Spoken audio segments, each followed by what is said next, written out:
Nii, jätkame eestikeelse piibliraamatu lugemisega. Võiks olla augustikuu.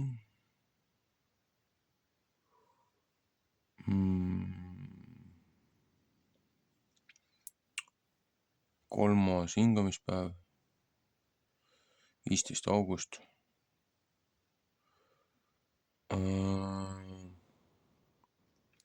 46. õpetusnädal, mis on iseenesest 5. kuupäev. Nüüd ma olen küll sassi. Ikka 5. kuu viimane hingamispäev looja kalendri järgi. Et 1, 2, 3, 4, 5, 6, 7 nädalat on jäänud sügispühadeni. Küll aeg lendab kiiresti, kui aknast kella välja viskad.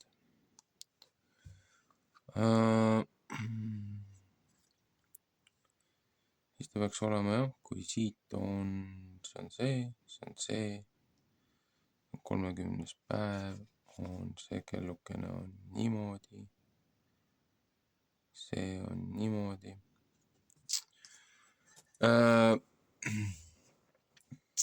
Jätkame siis eestikeelse piibliraamatu lugemisega. Tartus 1897 trükitud 46. õpetusnädal, prohvetite osa.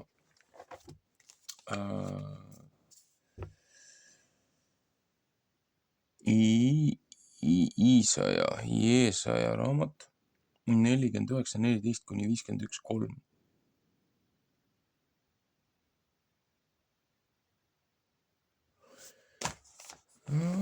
Jah, nädala kokkuvõte on ka selle pärast. No mille selle pärast? 49:14.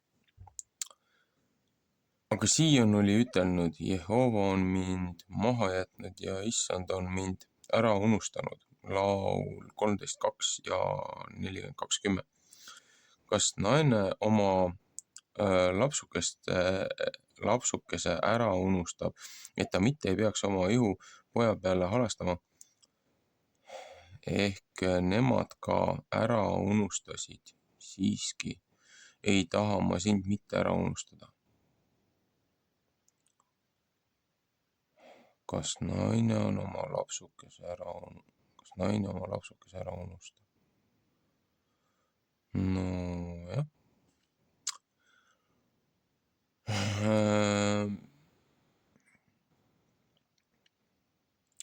Hakkame otsast peale. Kas naine oma lapsukese ära unustab, et ta mitte ei peaks oma ihu poja peale halastama, ehk nemad ka ära unustaksid, siiski ei taha ma sind mitte ära unustada. Laul 103:13. Vaata oma käte peale, olen ma sind märkinud. Sinu müürid on ikka mu ees. Johannese 10:28. Su pojad tõttavad, kes sind maha kiskusid ja sind paljaks tegid, peavad sinust ära minema. Tõsta ümberringi oma silmad üles ja vaata, kõik nemad koguvad ja tulevad sinu juurde.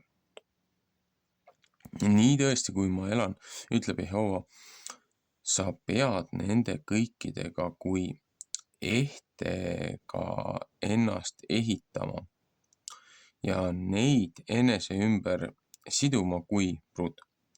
Psalm 64. Sest sinu paljaks tehtud ja su ära vihatud kohad ja su ära rikutud maad, need peavad nüüd tõesti sulle kitsad olema. Nende pärast, kes seal sees elavad ja kes sind ära neelasid, need peavad kaugel ära olema. Veel peavad sinu kuuldes ütlema lapsed, kellest sa oled lahti olnud. Koht on mulle kitsas, mine minust eemale, et ma võin elada. ja sina mõtled siis omas südames, kes on mulle neid ilmale toonud, kui ma olin lapsita ja üksi käimas ja hulkumas. Aga kes on neid kasvatanud? Vaata, mina olen üksi järele jäänud, kus on need sinased olnud? Nõnda ütleb issand Jehova, vaata, ma tahan oma käe paganate poole tõsta ja oma lipu püsti panna rahva poole ja nemad peavad su pojad tooma süles ja su tütred peavad õlade peal saama kantud. Ja kuningad peavad sinu ees muretsema ja nende emandad su ammed olema ja silmili maha kummardama sinu ette ja su jalgade põrmu lakkuma. Siis pead sa tundma, et mina olen Jehova, kelle pärast häbisse ei saa, kes mind ootavad. Psalm 60:16, laul 72:9, Miika 7:17. Kas võib vägeva käest riisutud asju ära võtta? Ehk kas võib õiglase vangiseks ära peaseda? Õiglase vangiselts ära peaseda. Sest nõnda ütleb Jehova, vägeva vangid peab siiski ära võetama ja väga palju riisutud vangid peavad peasma.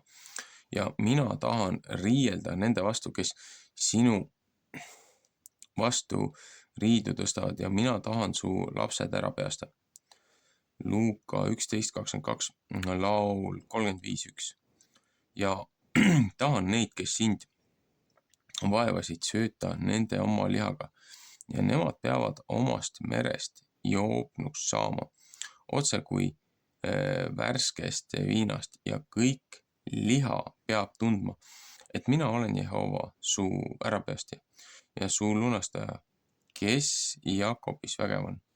Psalm 37:20, Ezekieli 21:10, 50. peatükk.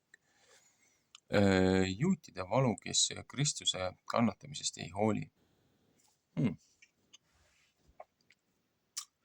Nõnda ütleb Jehova, kus on teie ema lahutamise raamat, miska ma teda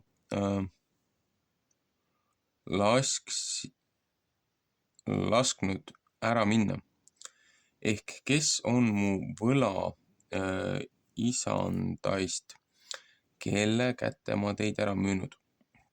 Vaata, teie olete kõige oma ülekohtu pärast ära müüdud ja teie ema on teie üleastumise pärast ära lastud. Mispärast tulin ma ja ükski ei olnud seal, ma hüüdsin ja ükski ei vastanud. Kas mu käsi on nii väga lühikeseks saanud, et ma ei või lunastada? Ja kas mul ei ole rammu teid ära päästa? Vaata, ma teen mere tahedaks oma sõitlustega, ma teen jõed kõrbeks, need kalad haisevad, et ei pole vett ja surevad jänu pärast. Psalm 59:1. Ma panen taeva ümber musta riide ja annan kotiriide tema katteks. Issand Jehova on mulle andnud hästi õpetatud keele, et ma mõistan sellega, kes väsinud õigel ajal sõna rääkida. Ta äratab mind iga hommiku. Ta äratab mu kõrva, et ma kuulen kui need, kes hästi õpetatud. Issand Jehova on mu kõrva lahti teinud ja mina ei pole vastu pannud. Tagasi ei pole ma taganenud. Oma selja andsin ma neile, kes peksid ja oma lõuad neile, kes mu karvu kiskusid. Ei ma pannud enese silmi mitte varjule teotuste ja süle eest. Matteuse 26:67. Sest issand Jehova aitab mind. Seepärast ei pole ma mitte häbi pärast ära punastanud, seepärast panen ma oma silmad kui tulekivi, sest ma tean, et ma ei saa häbi sisse. Ligi on see, kes mulle õigust mõistab, kes tahab minuga riielda, et seiskem ühtlasi, kes mu peale tahab kohut tõsta. See tulgu ligi mu juure. Vaata, issand Jehova aitab mind, kes on see, kes mind võib õelaks mõista. Vaata, nemad kõik lähevad vanaks kui riie, koi võtab neid ära süüa. Kes teie seast kardab Jehovat, kes kuuleb tema sulase sõna, kes suures pimeduses käib, et temal pole selgust. See lootku Jehova nime peale ja toetagu oma Jumala peale. Vaata, teie kõik süütate tule ja panete tõrvaköisi kui vöösid vööle. Minge oma tulelegi ja tõrvaköite sisse, mis teie olete süüdanud põlema. See sünnib teile minu käest. Valu sees peate teie magama. 51. peatükk. Usklikkusid trööstitakse raske kiusatuse ajal. Kuulge mind, kes teie õigust taga kiusate ja Jehovat otsite. Vaadake kalju peale, kus teie olete välja raiutud ja kaevuaugu peale, kus teie olete välja kaevatud. Vaadake oma isa Aabrami peale ja Saara peale, kes teid vaevaga ilmale toonud, sest ma hüüdsin teda, kui ta alles üksi oli ja õnnistasin teda ja tegin teda paljuks. 1. Mooses 12:1-2. Sest Jehova on Sioni trööstinud, ta on kõik tema paljaks tehtud kohta trööstinud ja tema kõrbe teinud kui Eedeni aia ja tema lagedad maad kui Jehova rohuaia. Lust ja rõõm peab sealt seest leidma tänu ja kiituse laulu heal.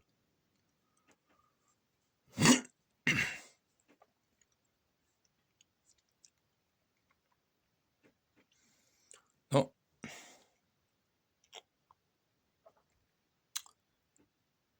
siin selles väikses osas on ühest küljest on nii palju räägitud.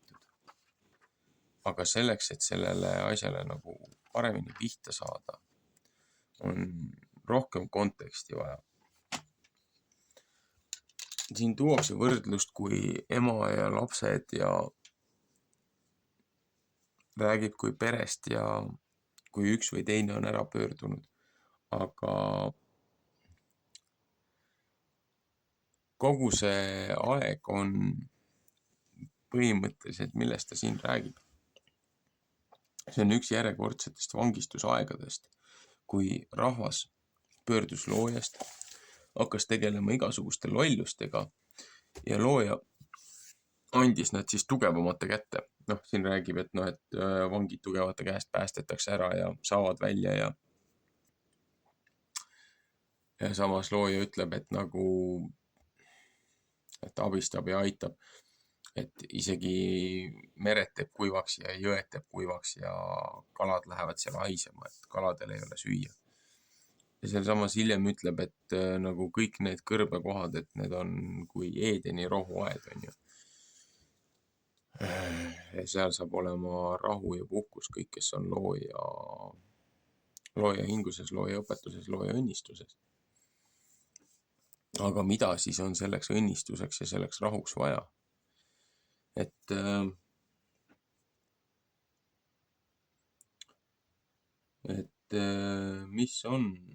mida tähendab, nagu Kristus ütles, et mida tähendab armastada loojat või austada loojat.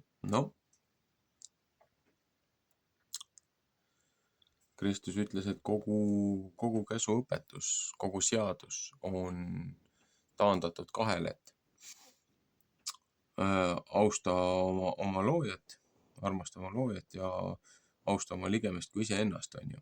Aga Apostel Paul oma erinevates kirjades läbi aegade erinevatele kogukondadele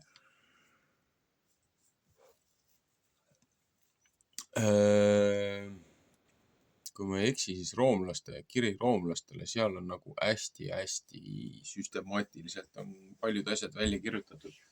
Ja Apostel Paulus ütleb ju selle peale, et mida tähendab looja armastamine. Et looja armastamine tähendab teha seda, mis on loojale meeltmööda. Et kuidas sa siis saad looja meeltmööda olla, kui täita tema seadusi, täita tema kohustusi. Aga paljud ütlevad, et Paul räägib iseendale vastu, et ühtedele ütleb, et kes on teid, kas oli galantlastele äkki, kellele ta ütles, et kes on teid nõidunud, et näed, meie tõime teile hea gospeli ja meie tõime teile armu ja nüüd keegi õpetab teid, et selleks, et armu saada, et te peate kõiki neid seadusi täitma, mida isegi juudid ei suutnud pidada.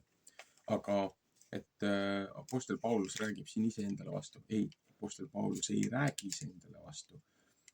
Seepärast, et tema ütleb seda, et teile, kes te ei ole Aabrami järeltulijad, kes te olete looja hingusesse tulnud tänu sellele, et tema oma järeltulijad hülgasid looja ja selle lepingu, mis loojaga on tehtud ja tänu Kristuse ohverdusele nüüd kogu ülejäänud maailmale on antud see võimalus uuesti looja juurde tagasi tulla, seepärast juba Paabeli torni juures jaotati ju maailmad 70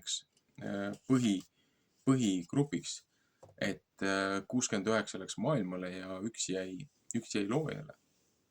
Üks väike kakukene, hõimukene. Aga seepärast, et neid ei huvitanud looja juba siis. Aga peale Kristuse tulekut ja Kristuse ristisurma on antud meile uuesti see võimalus looja juurde tagasi tulla. Aga mis siis on selle asja mõte, et miks Paulus räägib nagu näiliselt iseenda vastu, et armust peaks ju piisama, et olla päästetud, olla vastu võetud, aga teised, kes need tulid õpetama seda, et ei saa olla ennem päästetud, kui te peate tegema kõik need teised rituaalsed tegevused, mida on siis Heebrea rahvas pidanud alguses saadik maast madalast, sellest Egiptusest väljatulekust saadik tegema. Et on selle eesnaha lõikamine ja siis on kõik need muud kombed ja siis on need vanemate poolt juurde pandud need traditsioonid. Aga vaata, siin ongi see erinevus, mille vastu Paulus nagu võitles. Ütles, et kui keegi teine toob teile teise sõnumi, isegi inglid taevast, et need ei ole looja poolt, et need on Kristuse vastane.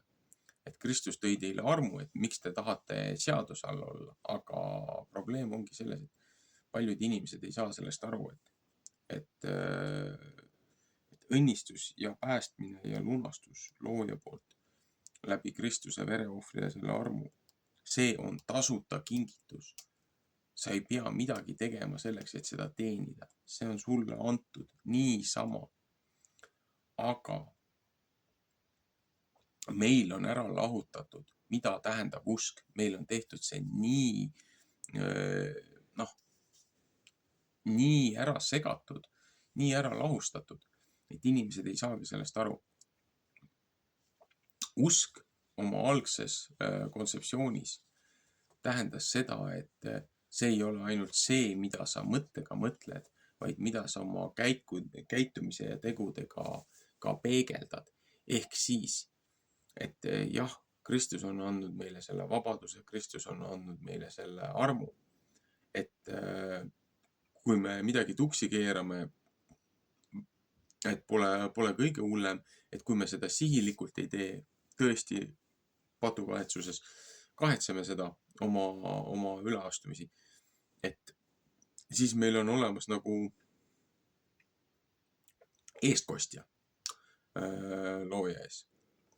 Aga kui me kasutame seda, kuritarvitame seda armu, siis see on juba püha vaimu sihilik teotamine. Et sellele nii kergelt nagu minule teadaolevalt ei ole mingisugust leevendust.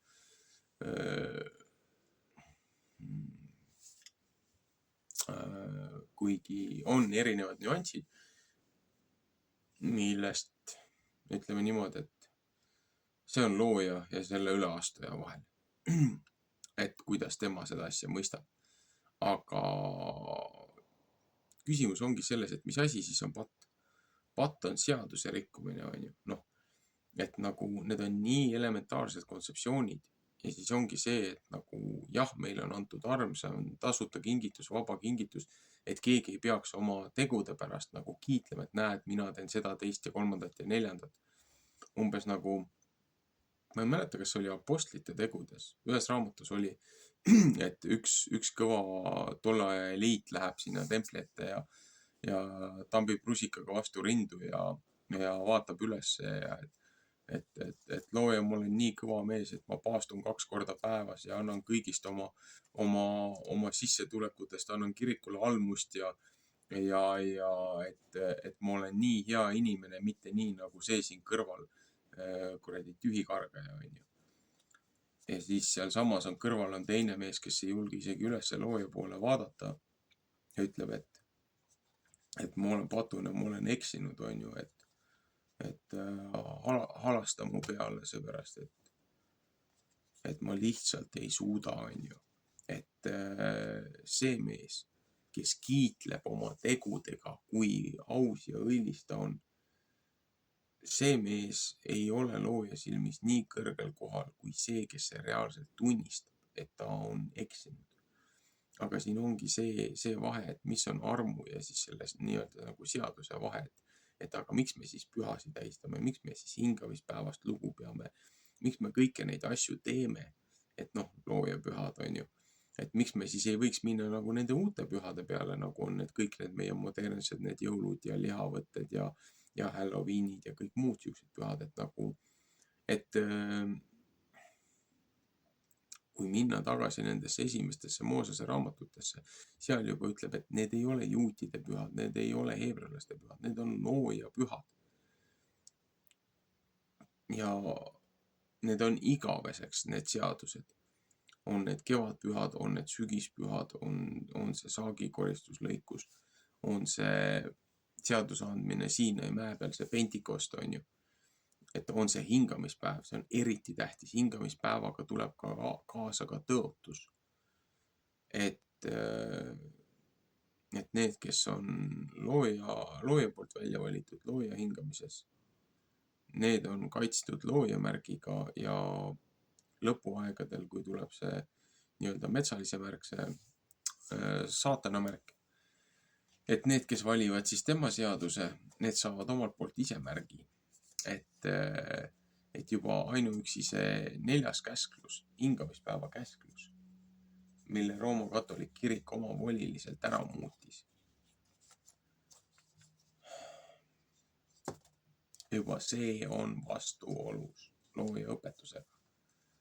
Et see on juba sihilik seaduse rikkumine. Ja siis jõuamegi selle pika segase jutuga tagasi algusesse, et nagu mis on looja armastamine, loojast lugupidamine, et on teha seda, mis on temale meeltmööda ja mis on loojale meeltmööda. Loojale meeltmööda ongi need 10 käsku, et sulle tausta oma Jumalat, pea tast lugu, et sul ei oleks teisi tema ees, tema kõrval, et ei oleks ühtegi teist Jumalat. Et sa ei teeks endale mingisuguseid graveeritud kujus ja asju, ei kummardaks neid. Et ei maa peal, ei maa all, ei vees. Ei tekitaks omal mingeid iidoleid, mis nagu tõsiselt häirib mind. Jah, ma saan aru, inimesed üritavad mingit mälestust või memoriaali teha, et näe mingi pildikene või mingisugune asi, mis viitab tagasi mingile sündmusele, on ju. Et olgu see olgu see siis Kristuse ajast või olgu see mingist muudest aegadest, on ju, et on üritatud nagu noh, üles tähendada või mingi piltlik kujutus teha. Aga see, mis nagu kirik otsustas teha, et nagu igale poole need risti peal Kristused sinna kõikjale altari taha üles panna, et nagu näidata seda momenti, et nagu teha nendest nagu iidolid, teha nendest kujud, teha need ristid ja kõik need asjad. See, need ikoonid ja kõik need asjad, mis tulid sellest korrumpeerunud katolikust kirikust, Rooma kirikust, see kõik on tegelikult looja õpetusele risti vasta. Et kas see oli Korintianid või? Kes need elasid seal kaubandusmekas, kellele Paulus kirjutas, apostel Paulus kirjutas, et seal oli ju nende iidolite ja nende kujukaste tegemine erinevatele jumalatele ja igasugused nagu kõlvatud elukombed ja asjad nagu, mis vähegi sai, mis väärastused ja perverssused, mida inimene suutis välja mõelda või keegi suutis inimesele nagu kõrva sosistada, et praktiliselt kõike seda tehti. Ja apostel Paulus kirjutas sellele seltskonnale ja ütles nagu, et nalja teete, et nagu te teete siukseid jõledusi asju, mis on nagu looja vastased, et nagu mis kasu teile sellest armust on, kui te nagu sihilikult eksite absoluutselt kõige vastu, mis loojale meeltmööda on. Et nagu see ongi nagu selle nädala teema, et põhjus sellepärast, et nagu kui sülitatakse looja õpetuse peale, kui sülitatakse looja pühade peale, looja käskude peale, tehakse ükskõik seda, mida omal sülg suhu toob ja meele peale tuleb. See ei ole looja armastamine ja see ei ole temast hoidmine. Seepärast igasuguste nende nii-öelda loojapoolsete käskude ja nendega kaasnevad alati õnnistused ja sinu heaolu, sinu tulevik perspektiivis nagu selles mõttes nagu jätkusuutlikkus, et mitte et nagu isekuses seda kõike teha, aga kui minna järjest tagasi, et nagu jõulud, Halloweenid, need ei ole isegi mitte looja pühad, et siin isegi raamatutes ütleb ära, et nagu mis mõttes, et kui te lähete sinna maale, mis ma teile annan, et nagu ärge tehke nende inimeste kommete järgi, et ärge, et nagu mees läheb metsa, raiub kirvega puu maha ja teeb talle, naelutab selle aluse peale kinni, et see puu ei liigu ja siis katab selle kulla ja karraga ära ja siis kummardab sinna alla ja paneb sinna kingitusi ja andamit ja siis tõstab sealt, kummardab uuesti selle puu alla ja võtab sealt neid andameid, et nagu see on ju kõik see jõulutraditsioon, sellel ei ole Kristusega absoluutselt mingit pistmist ja see on keset südatalve. See on talvise pööripäeva aeg ja need tegevused ja nende juured lähevad tagasi iidsesse vanasse sellesse aega, teemonite kummardusse ja nendesse muudesse asjadesse, kuningas Nimrodi, Babyloniasse, Paabeli torni, kõigisse ja nendesse lollustesse. Et kui sa võtad nagu neid võrdlusmütoloogiaid, olgu see Egiptus või olgu see Skandinaavia või kõik need asjad, Aasia, Ameerika, praktiliselt sellest ajast, kui need rahvad laiali jagati, igal ühel oma keel andi, et keegi teineteisest aru ei saaks nii-öelda. Et ja tulid sellest ühest sündmusest, tulid laiali ja nad viisid oma traditsioonid kaasa ja kasvatasid selle peale. Ja nendel teemanitel asjadel anti voli inimesi mõjutada ja manipuleerida. Ja juba sealt maalt tulid igasugused need kombed, talitused ja asjad, mida siis meile on maast madalast õpetatud, et me oleme valede peal üles kasvanud ja siis, kui me reaalselt pöördume piibli poole tagasi, et üritame siis nagu tõesti otsida loojat et nagu mis on siis see, mida me peaksime tegema, et kuidas saada siis oma maa, oma rahvas vabaks nendest parasiitidest, nendest, kes meile halba tihkavad, neid, kes meid üleliigselt maksudega koormavad või järjekordselt lollusi välja mõtlevad või igasuguseid muid tegelinskeid, kellel ei ole mingit õigust nõuda ei finantsilist ega mingit muud toetust meie valitsuselt, meie maksumaksjatelt. Lihtsalt mingid parasiidid lastakse siia sisse, oma inimesed suretatakse välja, oma inimesed sunnitakse siit kodust lahkuma, maalt lahkuma. Nagu see kõik on ju sihilik hävitamine ja loojavastane käitumine. Ja siis, kui sa hakkadki piiblit lugema, siis sa tead, et kõik need kaardilugemised, kõik need horoskoobid, kõik need igasugused inglikaardid või tarokaardid või mis iganes asjad, nende nii-öelda familiar spirits või nende tuttavatega, nende hingedega, nendega ühenduse võtmine, need kõik on teemonid, teile on valetatud, need puugid on teie peredega kaasas olnud aastasadu. Nad on generatsioonilised, nad teavad täpselt, mida sina tegid kunagi väiksena või sinu esiisad või vanaisad. Ja siis need meediumid, kes nendega ühendust võtavad,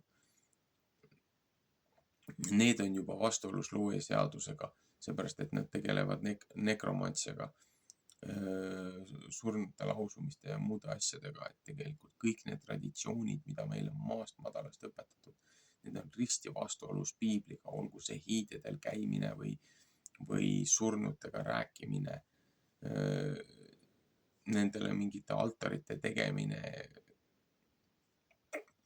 See nimekiri on nii pikk, okultismi tegevused, asjad, mis on kohati igapäevapraksis, et kirikutes nagu ja siis imestatakse, miks me oleme siin maal, miks meie rahvas on sellises hädas, miks meie kirikud on tühjad, miks inimesed ei käi seal, miks inimesed otsivad New Age'ist ja Reikist ja maausust igalt poolt mujalt, otsivad abi. Seepärast, et need inimesed, kes peaksid rahva eest vastutama, kes peaksid koguduse juhid olema, ausad liidrid olema, et kui ma ei eksi, kas oli Timoteusele või Tiitusele oli see kiri, kus Paulus kirjutas, et kuidas ta seadis üles kohalikud väiksed nii-öelda need kogudused, mida meie nimetame nagu kirikuteks, et kuidas Paulus järjest neid üles ehitas. Paulus pani konkreetsed instruktsioonid üles, see on hästi lühikene raamat Uues Testamendis, kus on kirjas, milline peab olema koguduse juht, mis on tema eeltingimused, asjad. Ja siis, kui sa vaatad seda, mis on Paulus üles kirjutanud ja mida nõuab Rooma katoliik kirik, need on risti vastupidised. Et preester ei tohi abielluda, talle ei tohi olla naisterahvas, ta peab olema sölepaadis ja kõik muud asjad on ju. Et selleks, et pääseda kuskile positsioonile, tal ei tohi üldse perekondagi olla. Kui Paulus konkreetselt kirjutab algsetes nendes dokumentides, asjades, see, mis ta Kristuse enda käest õppis, siis kui ta oli 3 aastat oli seal Araabias, seal sammuses mäe juures, kus Mooses sai need 10 käsku. Paulus õppis Kristuse käe all ja ta kirjutas praktiliselt enamuse Uuest Testamendist. Et kui need asjad, mida täna kirikus tehakse, on risti vastuolus sellega, mis on piiblis, see on täpselt sama paralleelvõrdlus, meile luuakse uusi seadusi ja uusi asju ja määrusi välja, aga kui need on vastuolus põhiseadusega, siis sa ei pea põhiseadust muutma, vaid need seadused on õigustühised, mis on peale surutud põhiseadusele. Igasugused eraomandi maksustamised, mootorsõiduki maksud, ma ei tea, kuradi julgeolekumaksud, mis kuradi julgeolek, kui meid ujutatakse üle rätpeade moslemite, ukrainlaste ja ma ei tea, mis igasuguste muude urroodide ja värdjatega, et nagu need inimesed, kes neid asju läbi lasevad, need on reeturid ja need tuleks kuradi seina äärde panna ja teate väga hästi, mis nende seina äärde pandud selle kuradi pätikarjaga peale seda peaks tegema sõjakohtus. Seepärast, et see on sõjakuritegu, mida see valitsus on selle rahva vastu korda saatnud 2004. aastast alates. Viimne kui üks, kes seal on selles aparaadi juures olnud 2004. aastast saadik, need kõik tuleks võtta kriminaalselt militaarkorras vastutusele, nende varad tuleks konfiskeerida ja kõik rahvale tagasi anda ja nemad peaksid oma taskust kõik need võlad kinni maksma. Aga kohtunikud on juba korrumpeerunud. Kohtunikud on juba ebaausad, mis on jälle vastuolus kõige piiblilise õpetusega. Et nagu, jah, meil on täielikku restarti vaja, aga see restart peab tulema seespidiselt inimeste enda hinge ja südame muutusest, mitte kergema vastupanuga kaasa minemisest ja nende lollustega aktsepteerimisest, et ma pigistan siit silma kinni, et saaksin sellele positsioonile, et hiljem midagi muuta. Ei, siit tuleb sirgelt läbi lõigata, siin peab olema terav joon ees, siit maalt mina ei anna järgi. Mis asi on kompromiss? Kompromiss on kompromiteerima. See on enese põhimõtetega risti vastu olekusse minek. Kompromiss on loobuma oma tõeks pidamistest kellegi teise heaolu nimel. See on iseenda hävitamine. Et nagu, kui paljud räägivad siin reaalsusloomest ja muudest kuradi New Age'i nendest põhimõtetest ja lollustest, et isegi ei tea, mis sitaga te tegelete. Need inimesed, kes me oleme sellest jamast välja tulnud, kellele meil on näidatud, kuidas meid on eksitatud ja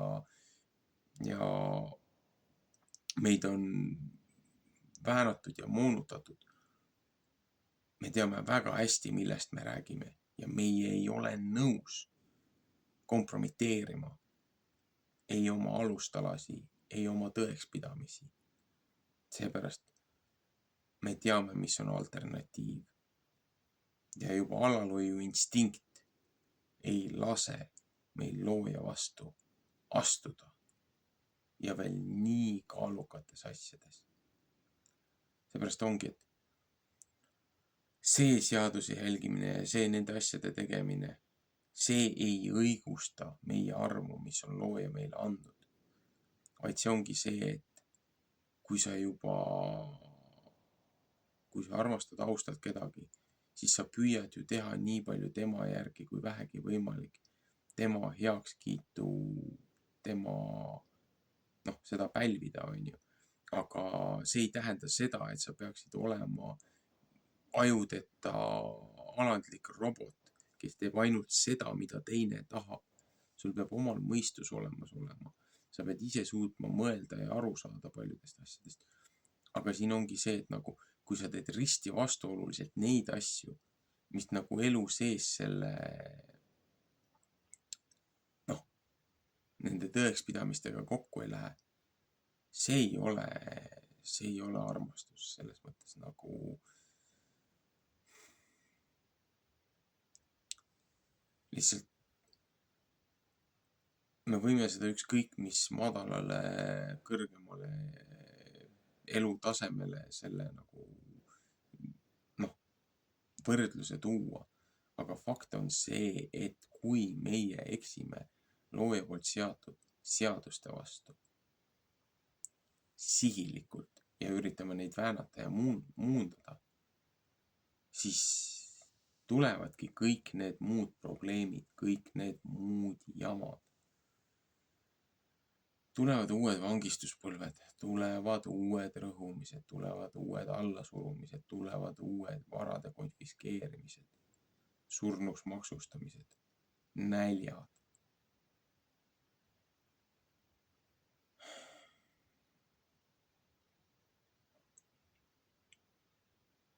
Ja siis ongi väga väikene osa sellest kõigest hullusest võib üldse alles jääda, pinnale püsima jääda. Aga milleks on sellist laastamist vaja meie maale? Need, kes on oma hinge juba müünud ja kes võtavad neid otsuseid selle asju vastu, need on reeturid.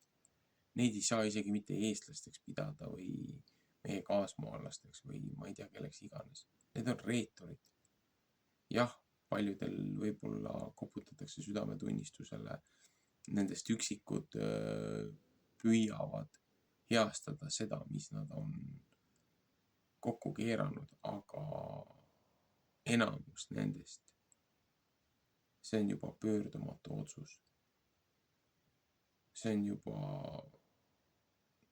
need otsused ja asjad, mis seal on tehtud, need on eluvastased, need on loojavastased, need on inimsuse vastased.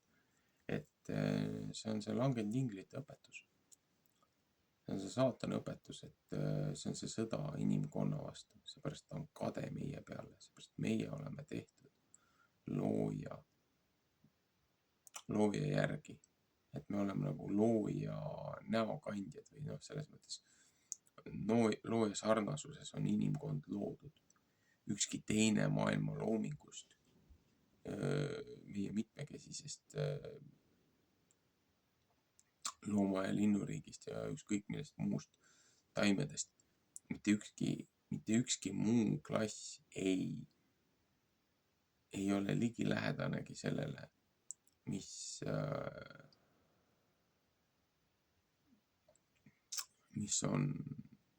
on looja olemus. Me kõik oleme osakene sellest, aga inimkond on ainus nii-öelda peegelpilt ja kiitus ja au sellele vägevale valitsejale, kuningale.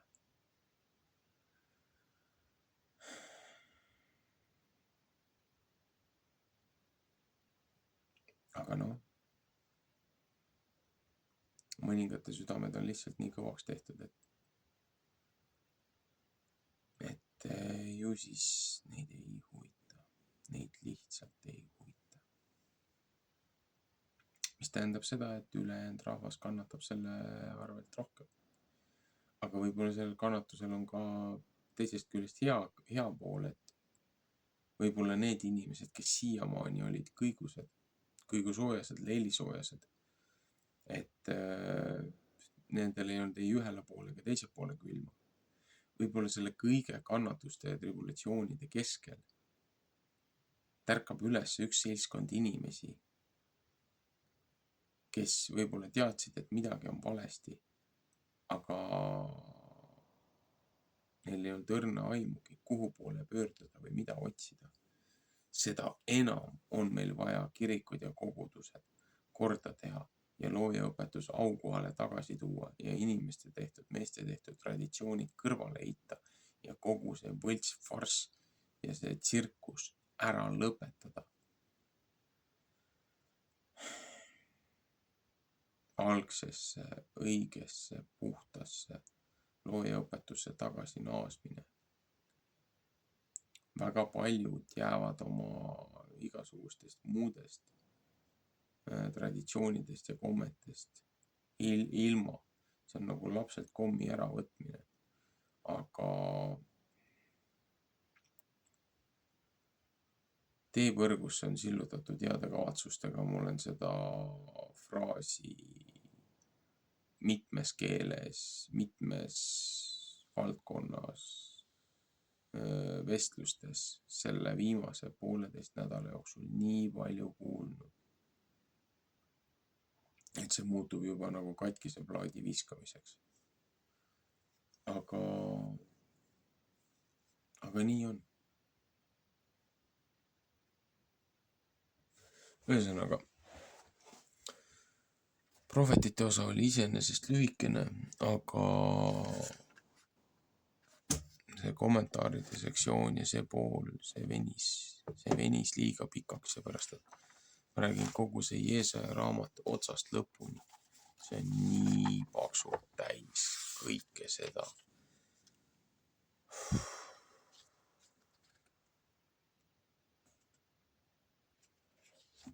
Ma räägin.